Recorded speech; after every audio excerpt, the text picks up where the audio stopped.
Hello there, good morning. Well, it's good morning here in the UK, it's 11:15, and welcome to my little arty corner here on YouTube. My name's Angela Porter, and I'm an artist and I love to draw quite stylised art, quite whimsical, hints of Zentangle, sometimes full-blown Zentangle, and patterns and all kinds of things that go into my work. I'm very much inspired by nature, and I love to share. I love to help people learn how to draw and gain the confidence in how they draw. It's the teacher in me. I used to be a science teacher for 28 years. I also taught art in that time. And seeing people discover they can draw, that it's not what you think it is one of the things that I love to do. And of course, very stylised, simplified drawings is the key. And that was always the thing that is done in science anyway, generally. And when you're making observations as part of an experiment anyway. If you've seen my previous video, I was looking at seeds and seed pods, flying seeds and seed pods. And this is the finished page. I've added Inktense colour to everything. The white dots are a Sakura Souffle pen, a white pen, just to bring out a lot of highlights. I'm not sure about them. I sometimes like this, sometimes don't. But I've done it here, you know. I particularly like it on my dandelion fluff here because I put some dots in the centre there because dandelion fluff is white. Of course, I've got a white one here which isn't showing up all that well. Did put some colour behind it, but it's still not really showing up very well. But on the whole, I'm quite pleased. Oh, I also added plenty of cross-hatching and line work, contour line work, to help to add shadow and form and thickening of lines to do that as well. So thank you for joining me again, and today I'm going to use a different kind of seed, a tree seed that we find in autumn, and as well as that, yeah, that takes away some of the shadow I'm getting. I just want to say thank you if you've subscribed, liked my videos. I appreciate that so much. If you haven't subscribed to the channel yet, please do. It's completely free, doesn't cost you a penny. And if you click the bell, you'll get notified when I upload a video, which is most days, although it's becoming increasingly longer for me to upload videos. And I don't know whether that's because YouTube is disapproving of all my videos being so long, but we shall see. So the seed I want to draw today, I may not use Taiga, is this seed. It's an elm seed. And I've drawn it because I made a right mess with Taiga. This is my second go. So I messed up there. But I shall see if I can get my head round it. So I'm going to start here by drawing that central seed in. And then around this central seed, there's a layer that is very thin, quite transparent. It does have some lines and pattern in it. But it also has attached the little stem that it would have been connected to the tree branch by. And the other thing this has are some lines that join from the top through the seed to the bottom. And I'm going to just thicken the ends of these lines because it feels like they're more connected to the outside edge. And that is something that I want to do. I also want to add some lines from the outside edge in towards the centre, but I'm breaking them up in the middle by a series of dots, some of which are wider than others. Just to give that illusion that this might be quite fragile, and in some ways it really is fragile. And this acts as a kind of wing for the seed to float through the air and be blown by wind away from the parent tree. As trees don't want their seeds to fall too close to home, because you end up with lots of trees crowded together and they never do very well. So they make use of creatures or wind to help seeds get spread away. Oak trees get the help of squirrels and woodpeckers and things like that. In fact, woodpeckers are hilarious because they will actually drill holes into an old tree and stuff the acorns into the holes, but they actually know what size hole to make for a particular acorn, which is amazing. You know, nature never ceases to amaze me. So there we've got the makings of an elm seed, but I do want to put some shadow around the seed. So I'm not going to put texture in, but I'm just going to put some shadow in using stippled dots. And the closer we put them together, the more ink there is and the darker the shadow appears. So there's my first elm seed. So it's not too difficult to draw, really. It is, I guess, if you haven't got the confidence or haven't worked out the mindset to how do I draw this. I mean, there are plenty of ways of drawing this. You can start with a little bit at the top and build out from there. Start with the outside frilly bit, which is actually what I'm going to do for the next one, because this is going to be underneath this one. And then I can position my seed accordingly. So here I've got a little bend upwards in the outside edge that I'm going to use as the base of this. And in some ways it would be rather nice to have that on each of them, but we'll see what happens. And again, I'll stipple inside. I showed you my mistake because it was frustrating me, and I can do something about it, but it involves colouring in with a lot of black, and I'm not sure that's what I want to do. So just turn the paper over and use the back, because I can. And it's fine to do that. We all make mistakes, and that was a big one because I just lost the plot with the Taiga. It's a Tomos Padros pattern. He does the most amazing patterns, tangle patterns. And some of them, once I do it, once I get my head round it, it's really fairly easy to do. But I haven't drawn Taiga for probably a good couple of years, and I've forgotten how I worked out how to make it work for myself. Now you can see that these lines around the outside, I'm not making them equidistant or, you know, orderly, but you can do as you wish because it is your elm seed that you are drawing. And so you can do them exactly how you'd like to.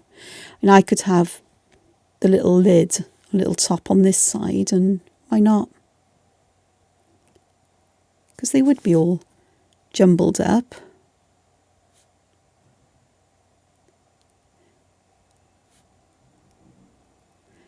I'm using a extra fine nibbed TWISBI TWISBI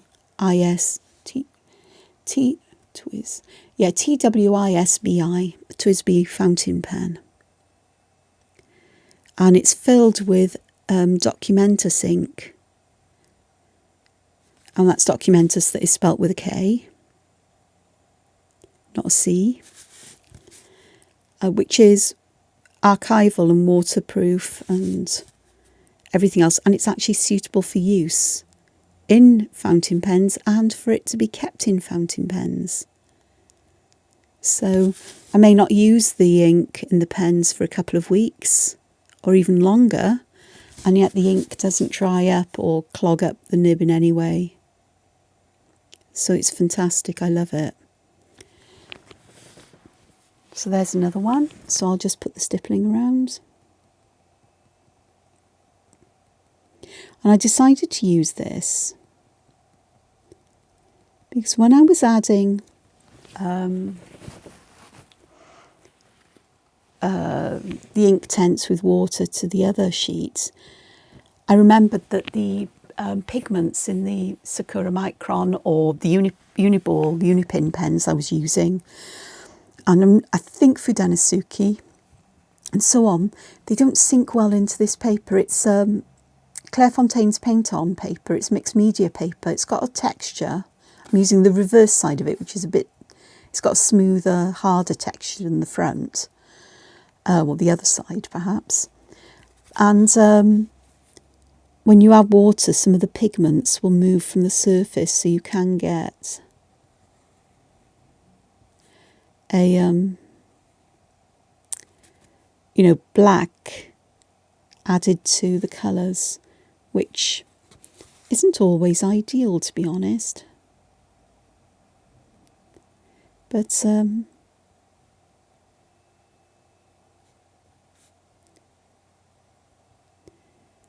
I thought, right, okay, let's use this. As long as I'm careful not to go too close to where I've used a pen, I should be okay as the ink dries, hopefully. So, beginning to get this row of ash seeds. So I'll draw the others a bit quicker now. That one's not just a bit quicker, it's also gone a bit bigger. But that's fine because they will be all different sizes, slightly different shapes, and it's all good. Nature is wonderful in its variety.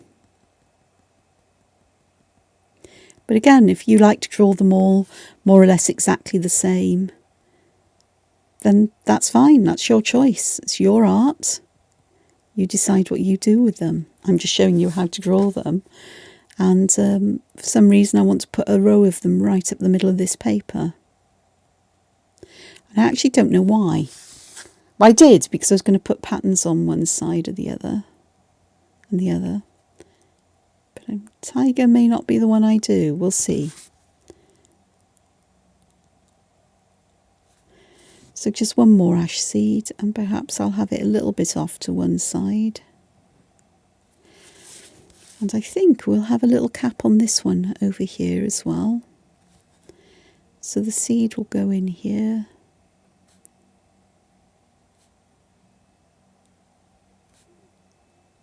And that works quite nicely. Now this is going to be interesting because the seed's slanted. I'm going to have to think about how I add shadow to this. Still the same to the left and the bottom, but it's not going to be quite the same as the others, if you know what I mean. And then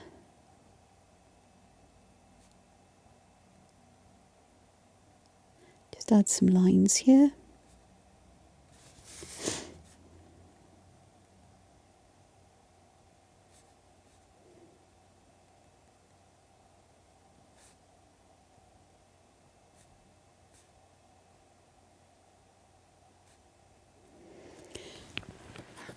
So there's my row of elm seeds here.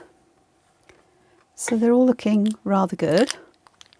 I'm going to take my pencil out because what I'm going to do is I am going to divide this, one side anyway, into some strips here. And there's a little bit on the end there. That's fine, I don't mind that at the moment, because that means I can put another pattern perhaps through there, or we'll see how we get on with Taiga. I could have drawn them straight across, but I don't know if I'm going to do anything more. Now what I want to do here is I am going to give myself... No, I'm not. I'm going to do this in this way. So I've got Thomas's step out for a regular grid here, and I'm going to follow this as easily as I can by this. We're starting with a triangle of dots, and then we're going to create another triangle here, and another one here, another one there, another one here, there, here, and I'll have one there. So this pattern is created by curving around the line this way, then going from the bottom of this up to this one and around, the bottom of this up to this one and around, bottom of this up to this one and around, this one around. And what I'm trying to do, I think, is trying to get the around bit pointing upwards a bit. Could be wrong with this. As I said, I've already made one muck up here. Oh, that one's a bit low, really, compared to the others. But it'll be fine. It'll all work its way out in the end. And can you see I'm starting at the bottom of this black blob and then going up to the next. So we get this zigzaggy. Now, on the other side here, I'm going to pop these dots in, like so.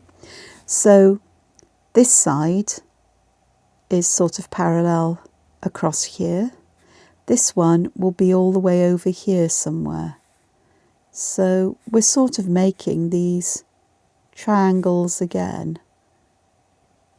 But I want to try to keep these fairly level because it will be a bit more in the geometric side. Now then, this one is the one that we start with.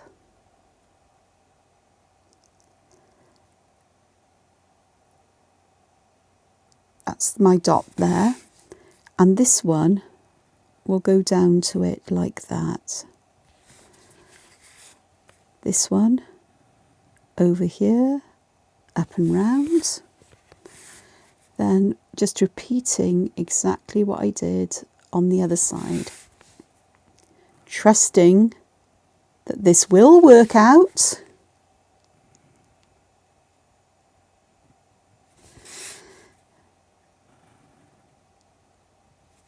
I'm aware that this is wider than this one, which is why I'm doubting myself here. But I'm just going to keep going. I'm going to make it work. I'm going to trust myself. Like so. Okay. Right. So now I need to do exactly the same. No, that one doesn't go there. It goes here. Here. Across. Here, there, here, there, here, up there. That one's wrong. I'm going to ignore that. This one here, it should be a bit further up actually, but we'll get it in there like so. And then we'll zigzag across here. And we'll keep doing this up. When this is done right, it's absolutely spectacular. It takes me ages to see the illusion, though, that it creates. And I may have bitten off more than I can chew here, but we'll see.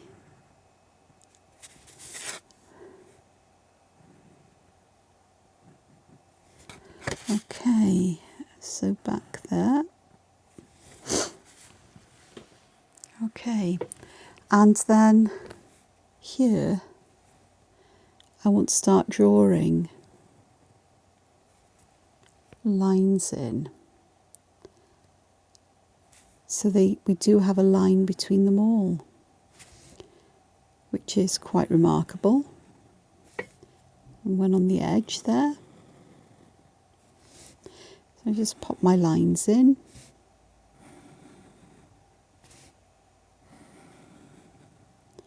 So that gives me a space within which to work. And these ones on the end are just going to go up towards the edge, like that. Okay, so we need to reflect that. So I'm going to have one there, there, there, there, and there. And then on the other side, about halfway between them, just keeping the distance from that line about the same. And then this one, it goes up and around there. That one just goes down and round there. Okay. Because I'm doing these in a very repetitive way, and I find it helpful to actually do the dots section by section after I filled them in with this, the starting guide. I'm bending my lines here, aren't I? Then I'm finding it easier to do because I can look, okay then, these are the ones I need on this side. I can easily fit those where I need to, and then I can work out where these other ones need to go, about halfway down. So much easier when you use gridded paper. So this one's going to go down to that one. So let's have a look. Let's have this one down and around. This one's going to go that way.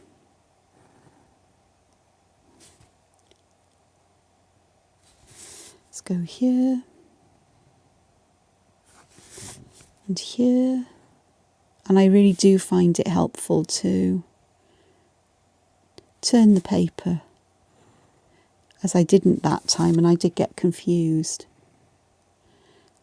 But I'm also starting to realise how I can do it without turning the paper necessarily.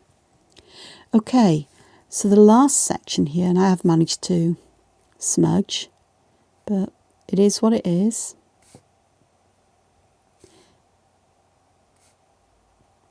And it feels all a bit wonky and wobbly, but I don't think it is. Okay, so that one will go that way. So this one will it go down that way? Let me start with this, because it was looking a bit odd, but yeah, it would go down here and then that one there. That's great. So up to here and round, here, round, here, round, here, round, here, round, here, back down and round, and then that one can just go up. Okay, so it doesn't look like much at the moment, but I now have to work out what's done next. And one of those things is here on the edge. We're trying to look at, let me think, how does this work? I'm looking at this, trying to work it out. So we've got these lines here. And what we need to do is we have to imagine that these are joined by an arc. So I'm imagining that this is going across here and down here, and that these will kind of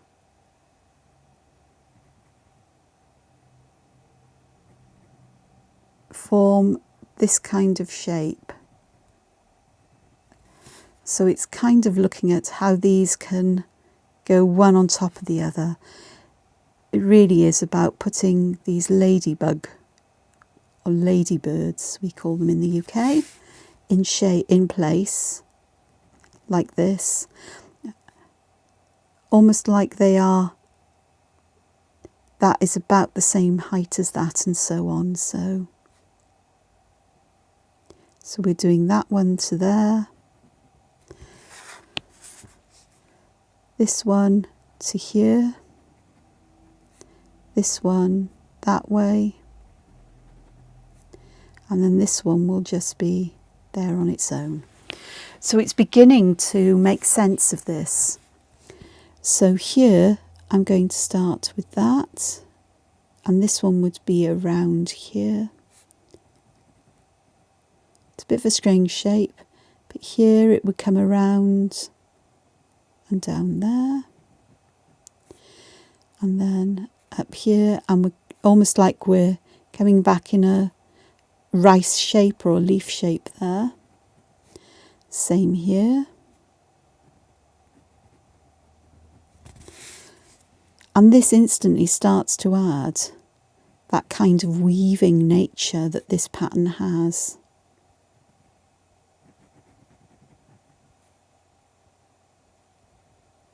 So I'm drawing this as if it joins up there. But I'm not drawing the line in, if that does make sense. You can see what I'm doing. So here, it would come here and I'd start here and we'd have one that would go across like that. They might be different sizes, but I'm just going to have to trust what is going on here.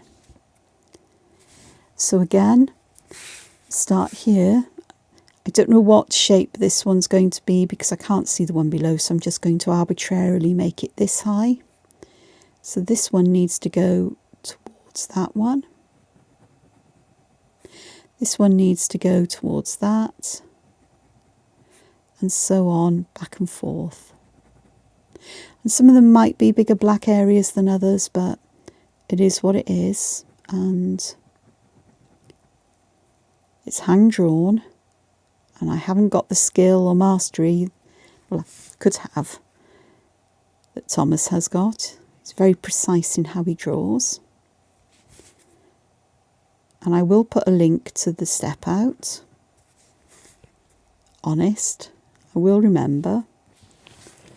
But can you see how we're beginning to get these areas that seem to be weaving? And I think the bigger these black areas, the better that illusion works, to be honest.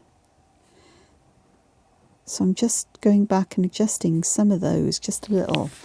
But can you see how we're starting to get these branches that look like they're going underneath and back, almost like they're curving round? Just that little bit of black here is just making all that difference. Isn't it amazing? I think so.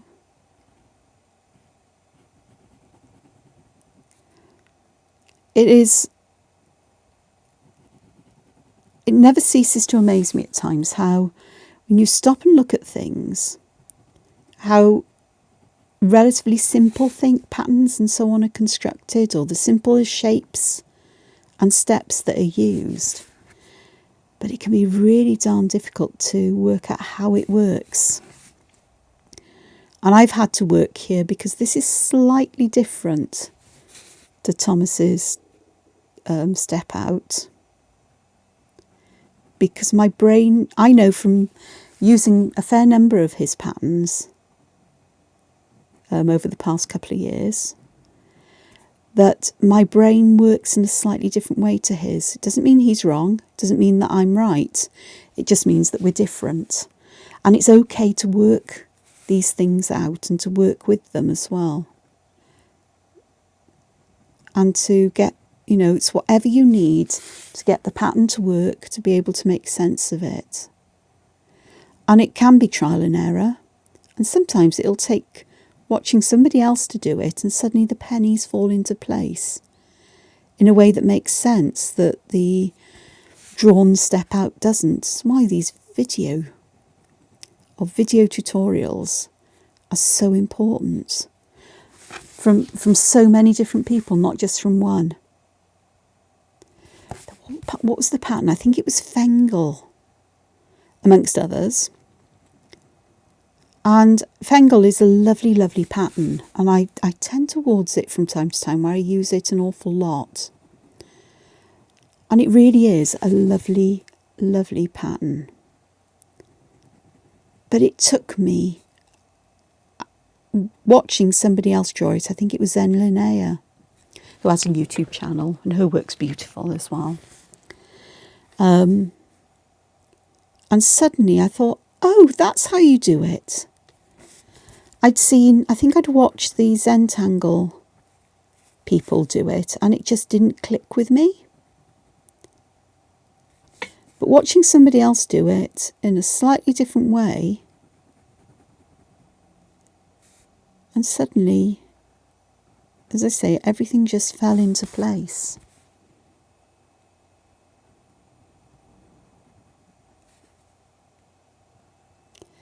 This is a really strong dramatic tangle pattern. Lots of black in it, which is quite a contrast to the light and airy feeling of the ash seeds. So I quite like that. I don't think it'll overbear on it because I won't use colour on the Taiga. Now that is one part of it, but there are other things we can do here. One thing we can do, and I am going to do this, is we're going to add auras that go around these sections like this.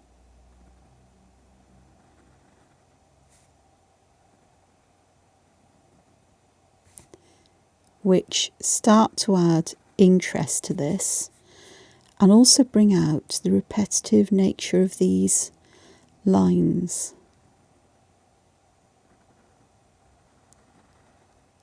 I'm not turning my page because I know I'm beginning to get a bit dizzy of doing that. But let me have a look. Is that all dried? That's all dried on the other side. So what I'm going to do is I'm going to do this side first and then come back and do the other side.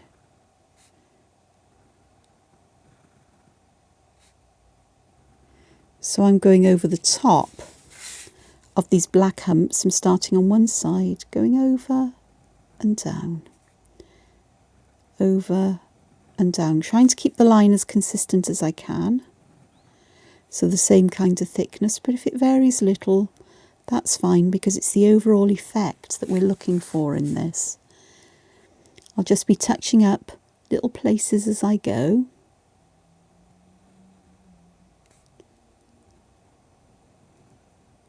I think once you've got the basic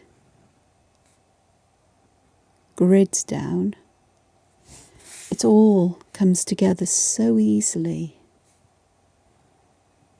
and so much more quickly just to add these little bits here.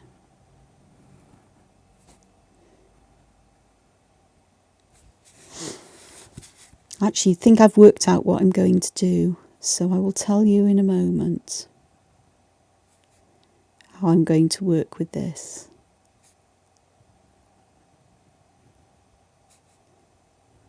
How I'm going to complete this.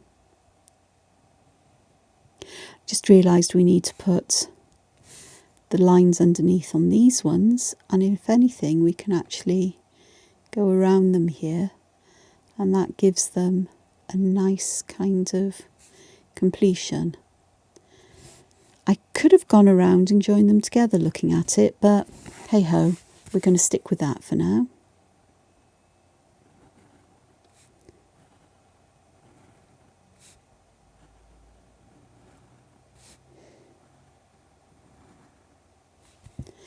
Okay, nearly done.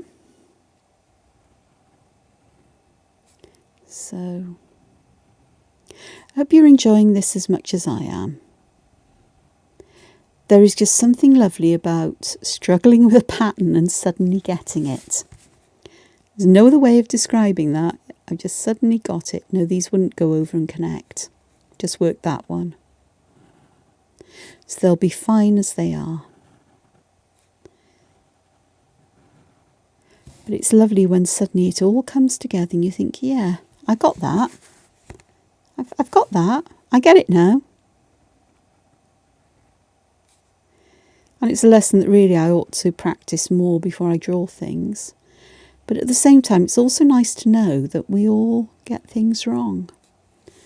And that as confident as I am at times, that confidence can work against me when it comes to drawing patterns. Because I think, oh yeah, I've done this before, I know how to do it. And then when I do it, I mess up. So, there. There's a bit there. There's one there as well. And that really, really does bring that together in the most delightful kind of way. I am going to draw this line in here.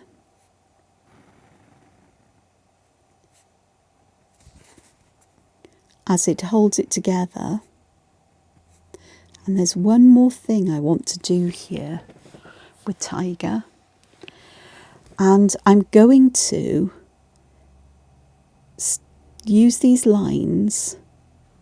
I'm going to pop a shape like that in, and then like this. So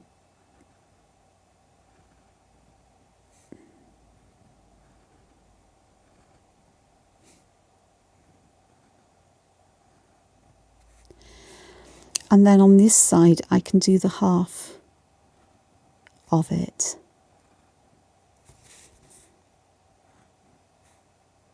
And here there would be a little bit there. Again, I'm just going around. Oops, that wasn't so good a one.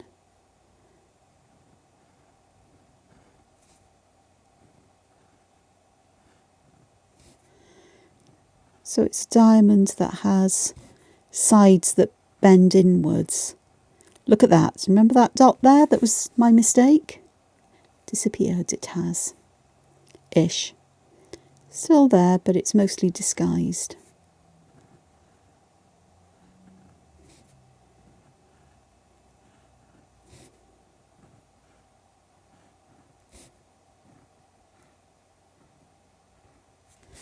Like so. And then what I will do, that must probably not here and now, is to fill these in, either fill these in completely with black, but I am quite tempted just to put an inner diamond in them,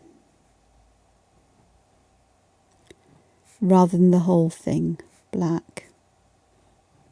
You can see I'm just tidying up my pen work here and there, trying not to beat myself up that it's not perfect. And along the edges here it is half of these half diamonds, as it were. So there is Taiga, and I'm going to turn it round. Lovely and woven, and it looks like a very ornate kind of fence or wall. And that is what I'm thinking about. Oh, this is how you spell Taiga. T-A-I-G-A. There you are, my elm. I'm not going to draw tiger on there. But what I am going to do is I'm going to add some more ash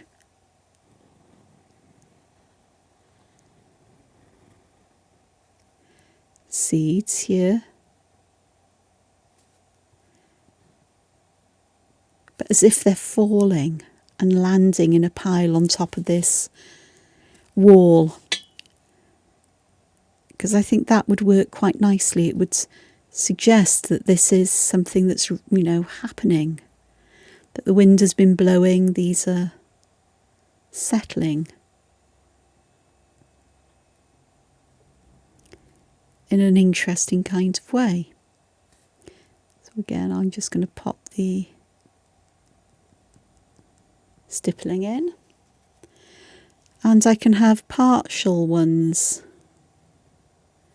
as well here, as if they're out of view, which they will be because I'm going to draw the border in all the way round here, and just add some of the stippling. So before I go any further, let me draw my border in. And I deliberately put a couple of wibbly wobbly bits in it, because that just, to me, just says, okay. See, I missed a point there, didn't I? I could have joined these up, but I didn't.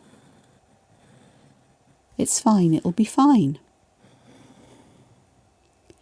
Because these edges here, I can do something with, not Taiga, but I'll put something else there. So I can have some more of these ash seeds floating and falling.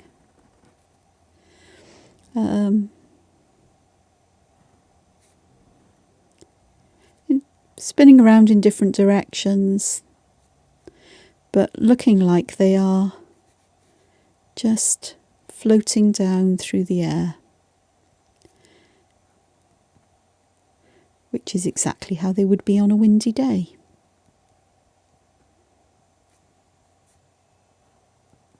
At this time of year, if they're ready to fall.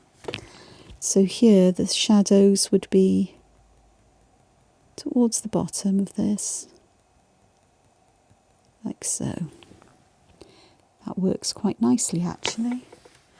And perhaps one here that is one that's just about touching, or that perhaps is touching. And I'm going to put my seed here.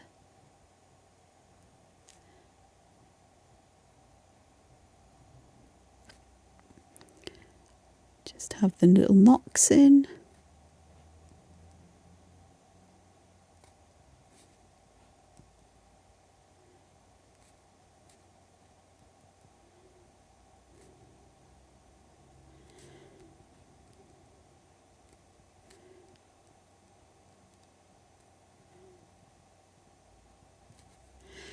And my stippled shadows in, just to bring that, to give that some dimension. I think I may have just part of one cheekily appearing here. Again, I'm going to stipple around the bottom bit there. Perhaps just add a couple of these.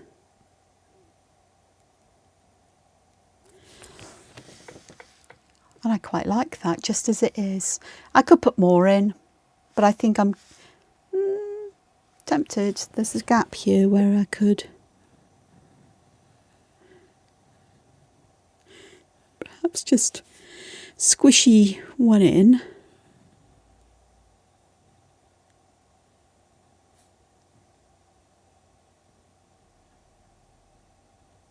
There we go.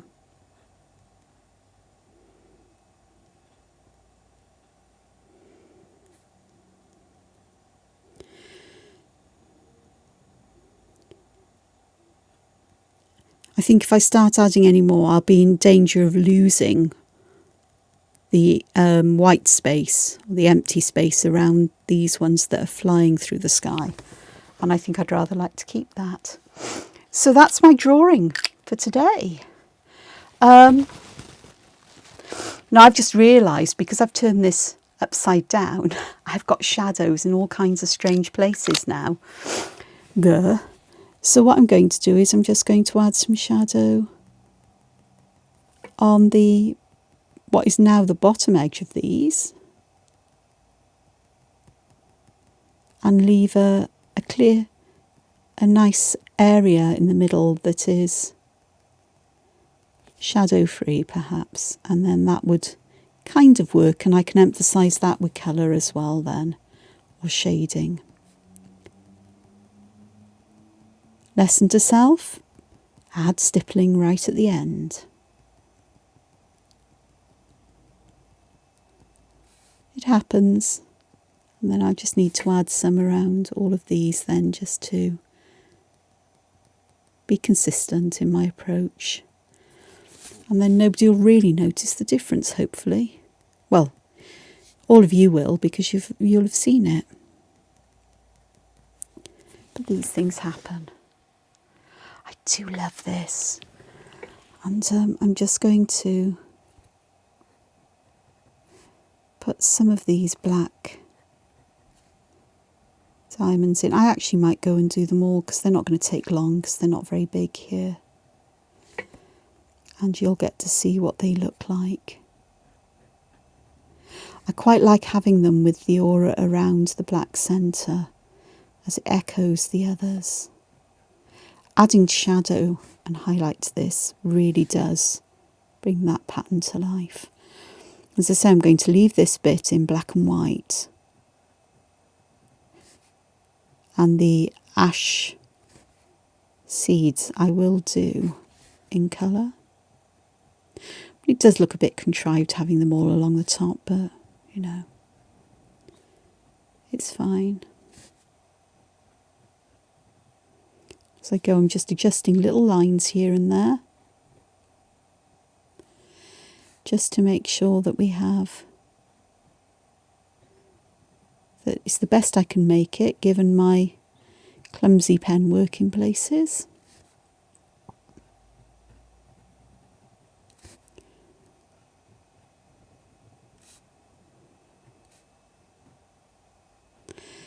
Like there.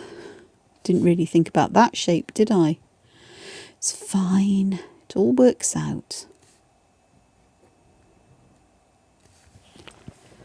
So I've got all of those done. And then along the edge, I'm going to try and put in another line. One on this side. And perhaps I'll just fill these with some line, because this side is a bit small, it's smaller than the other one. But if I do this with broken lines and come back, I can add some cross hatching and it will look a bit like a post. This probably looks a bit like a post now, but as in fence post. So I'll leave them like that because that makes some kind of sense. Okay. Now I said I wanted to add some shadow to these ones, and I want to do it in, I want to keep it fairly monochrome. So I could choose a brown colour that ties in with the background to do this. It's very tempting, rather than using grey. So what colour have I got here? I've got Baked Earth. Let me try that out, because I'll do a little bit of this just to see how it works out. That actually might be okay. It's a bit brighter than I wanted in terms of colour. It's not as dark. So I think it may be this madder brown as opposed to saner brown.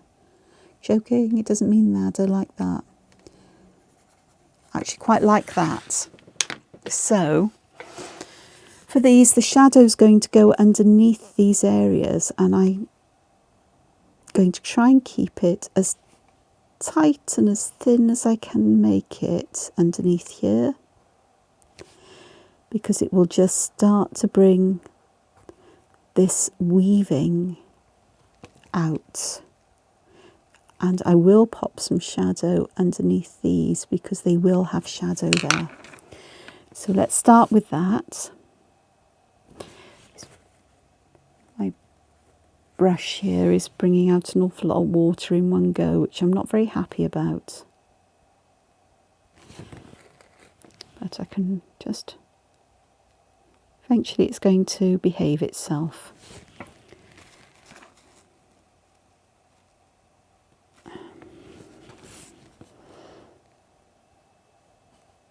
Okay, we're going to have to just move that down just to blend it out a little bit more. So I'm going to have to do that with all of them just to blend the colour out. But I can do that, because as that dries, it will dry to a lighter colour anyway. So we'll do that. And where I have gone over these lines on the edge, which I could have avoided doing, but I can bring those back light with either a white pencil or a gel pen or some such. Okay, so that would be, ooh, we do actually want that all the way around there, don't we? Okay, so let's go here.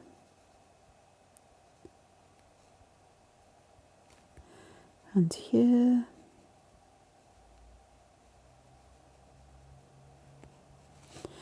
And here.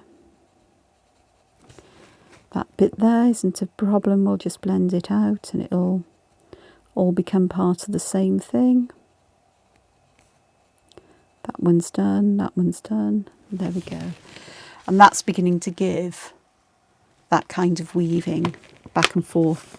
If I just do a couple on this side,